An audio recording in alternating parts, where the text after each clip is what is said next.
আসসালামু আলাইকুম। আমি মোহাম্মদ শাকিলুর রহমান, প্রভাষক, হিসাব বিজ্ঞান বিভাগ, হাজী মিসির আলী বিশ্ববিদ্যালয় কলেজ। তো আজকে আমাদের অনলাইন ক্লাসের সাবজেক্ট হচ্ছে অ্যাকাউন্টিং থিওরি। অ্যাকাউন্টিং থিওরি বিবি অনার্স ফোর্থের একটা সাবজেক্ট। এই সাবজেক্টের ক্যাপিটাল স্ট্রাকচারের ক্লাস শুরু করতে যাচ্ছি। তো আমাদের আজকের টপিকস ক্যাপিটাল স্ট্রাকচার থিওরিজ, মূলধন কাঠামো তত্ত্ব। মূলধন কাঠামো তত্ত্ব বলতে বোঝায় মূলধন কাঠামোর বিভিন্ন বিতর্কিত বিষয় সম্পর্কে যে তত্ত্ব রয়েছে তাকে ক্যাপিটাল স্ট্রাকচার থিওরি বলে। অর্থাৎ মূলধন কাঠামোতে বিভিন্ন ধরনের বিতর্কিত বিষয় রয়েছে, এই বিতর্কিত বিষয়ে বলা হয় ক্যাপিটাল স্ট্রাকচার থিওরি। কী বিতর্ক বিষয় রয়েছে আমরা একটু দেখি এখানে। লিভারেজের মাত্রা অর্থাৎ লোন বৃদ্ধি করলে ফার্মের মূল্য বৃদ্ধি পায় এবং গড় মূলধন কম হয়। কোন একজন মানুষে বলতেছে লিভারেজের মাত্রা অর্থাৎ লোনের পরিমাণ যদি বৃদ্ধি করি তখন ফার্মের মূল্য বৃদ্ধি পায় এবং গড় মূলধন ব্যয় কম হয়। আবার আরেকজন বলতেছে ফার্মের মূল্য বৃদ্ধি এবং ব্যয়ের সাথে ক্যাপিটাল স্ট্রাকচারের সাথে সম্পর্ক নেই। অর্থাৎ দুইজন মানুষই দুইটা মন্তব্য করছে এখানে। তো ক্যাপিটাল স্ট্রাকচার থিওরির কয়েকটা ভাগ রয়েছে। তো এখন আমরা ভাগগুলো দেখতেছি। Types of capital structure: net income approach, NI approach, net operating income approach, NOI approach, traditional approach এবং মডিকুলারি মিলার অ্যাপ্রোচ বা এমএম মডেল। মূলত পক্ষে এই চারটেই হচ্ছে ক্যাপিটাল স্ট্রাকচার থিওরি। এছাড়াও Hamada model, trade off model, signal model capital স্ট্রাকচারের থিওরিসের মধ্যে পড়ে। এখন আমরা আলোচনা করব নিট ইনকাম থিওরি। 1952 সালে American economics professor David Donald তার কস্ট অফ ডেপ্ট and equity fund for business নামক গ্রন্থে ক্যাপিটাল স্ট্রাকচার থিওরি প্রকাশ করে। মূলত পক্ষে এই থিওরিটি ছিল নিট ইনকাম থিওরি বলে পরিচিত। এই থিওরির মূল বক্তব্য হচ্ছে ফার্মের ক্যাপিটাল স্ট্রাকচারের সাথে ফার্মের ভ্যালু এবং ফার্মের গড় মূলধনের ব্যয়ের সম্পর্ক আছে। অর্থাৎ একটি ফার্ম যেভাবে তার ক্যাপিটাল স্ট্রাকচার সেট আপ করে তার সাথে সম্পর্ক আছে ফার্মের ভ্যালু অর্থাৎ ফার্মের মূল্য এবং গড় যে মূলধন অর্থাৎ অপটিমাম ক্যাপিটাল স্ট্রাকচার নির্ণয় করার ক্ষেত্রে নিট ইনকামের কী আছে সম্পর্ক আছে। নিট ইনকামের সম্পর্ক আছে। ক্যাপিটাল স্ট্রাকচারের শেয়ার এবং লোনপত্রের অনুপাতের বিবর্তন করা হলে ফার্মের মূল্য এবং সামগ্রিক মূলধন ব্যয় পরিবর্তিত হয়। অর্থাৎ শেয়ার ক্যাপিটাল এবং লোন ক্যাপিটালে যদি কমে কিংবা বাড়ে তখন ফার্মের মূল্য প্রভাবিত করবে, বৃদ্ধি বা হ্রাস পেতে পারে, সেটা বলা হইতেছে। যেহেতু প্রতিষ্ঠানের উপার্জনের হার অপেক্ষা লোনের ব্যয় কম, সেহেতু লোনের পরিমাণ বৃদ্ধি করলে প্রতিষ্ঠানটির ভ্যালু বৃদ্ধি পাবে এবং সামগ্রিক মূল্য বৃদ্ধি পাবে। এখানে বলা হইতেছে এখানে যদি লোন মূলধন ব্যবহার করে কোম্পানি বেশি তখন ফার্মের মূল্য বৃদ্ধি পাবে, কারণ লোন মূলধন বৃদ্ধির পরে ফার্ম ট্যাক্স বেনিফিট পায় এবং এর ফলে ফার্মের নিট প্রফিট বৃদ্ধি পায় এবং ওভারঅল ফার্মের মূল্য বৃদ্ধি পায়। এই থিওরির মূল কনসেপ্ট হচ্ছে এটা এবং এই থিওরির কিছু অনুমতি শর্ত রয়েছে। অর্থাৎ অ্যাজাম্পশন রয়েছে।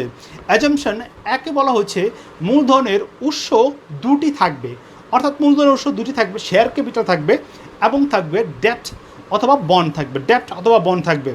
2, পে আউট রেশিও 100% হবে, অর্থাৎ সম্পূর্ণ লাভই শেয়ার হোল্ডারদের মধ্যে বন্টন করে দেওয়া হবে, কোনো প্রকার রিটেনশন রাখা হবে না। এবং 3, ফার্মের করপূর্ব ইবিআইটি অপরিবর্তিত থাকবে। 4, ফার্মের কস্ট অফ ডেপ্ট স্থির থাকবে, অর্থাৎ কস্ট অফ ডেপ্ট ফিক্সড থাকবে। 5, ফার্মের সাধারণ খরচ স্থির থাকবে, অর্থাৎ শেয়ার প্রতি cost of equity, cost of common stock, cost of ordinary stock কী থাকবে, সেম থাকবে, অর্থাৎ স্থির থাকবে।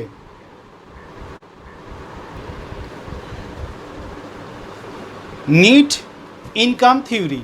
নিট ইনকাম থিওরির সূত্রগুলো হচ্ছে অ্যাস সমান সমান EPT minus I divided by Ke, S equal to EPI divided by Ke, B equal to 1/kd, V equal to S plus V, কেও সমান সমান ইপিআইটি ডিভাইডেড বাই ভি, কেও সমান সমান S divided by V into K E plus v divided by b divided by v into kd. Here s equal to value of share, b equal to value of bond, v equal to value of the firm, k equal to cost of equity, kd সমান সমান cost of debt, I equal to total interest, EBIT equal to earning before interest and tax, এবং EBT সমান সমান earning before tax. এগুলি ছিল মূলত পক্ষে NEET income থিওরির সূত্র। আমাদের প্রবলেমটা আমরা পড়ছি, the expected EBIT of ABC company is টাকা 1,50,000, ইট হ্যাজ এ 10% ডেপ্ট অফ টাকা 5 lakh, it cost of equity is 15%।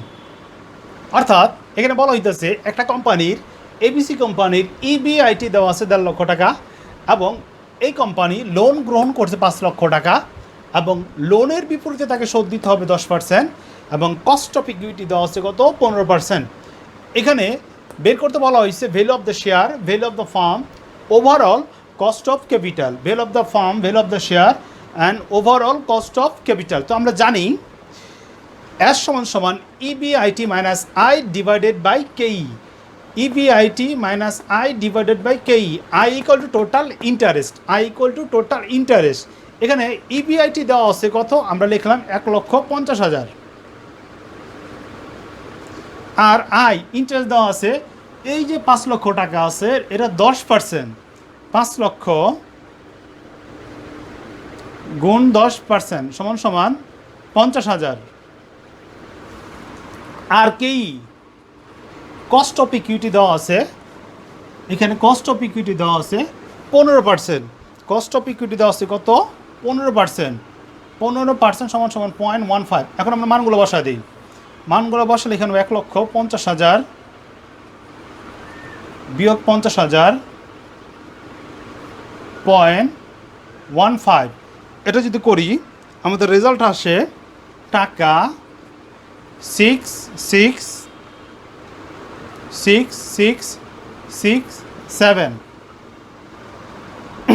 6,66,667 টাকা আসে আমাদের value of the share, value of the share.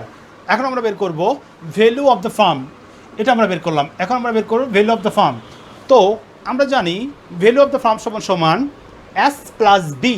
এখানে আমরা এসটা বের হয়ে গেছে, এসটা কোনটা, এই যে এইটা, তো আমরা এস লেখা ফেলাই 6,666,667, এবং ভ্যালু অফ দ্য বন্ড অর্থাৎ লোনের পরিমাণ কত, এখানে লোনের পরিমাণ দেওয়া আছে কত 5 লক্ষ টাকা, তো লিখি 5 লক্ষ টাকা, 1 2 3 4 5।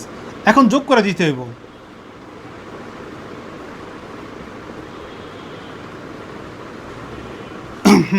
যোগ করে দিলে এখানে হয় 11,66,667, অর্থাৎ 11,66,667 টাকা হয় ভ্যালু অফ দ্য ফার্ম। এখন আমাদের বের করতে বলা হয়েছে ওভারঅল কস্ট অফ ক্যাপিটাল, অর্থাৎ optimum cost of capital. Optimum cost of ক্যাপিটালের সূত্র হচ্ছে EBIT divided by V, EBIT divided by V. এখানে আমাদের ইবিআইটি দেওয়া আছে, ইবিআইটি দেওয়া আছে 1,50,000, এবং value of the firm, value of the farm আমরা এখানে বের করলাম, লিখে বলে দিচ্ছি 11,666,67, 11,66,667। এখন আমরা বসাই দিয়েছি মান।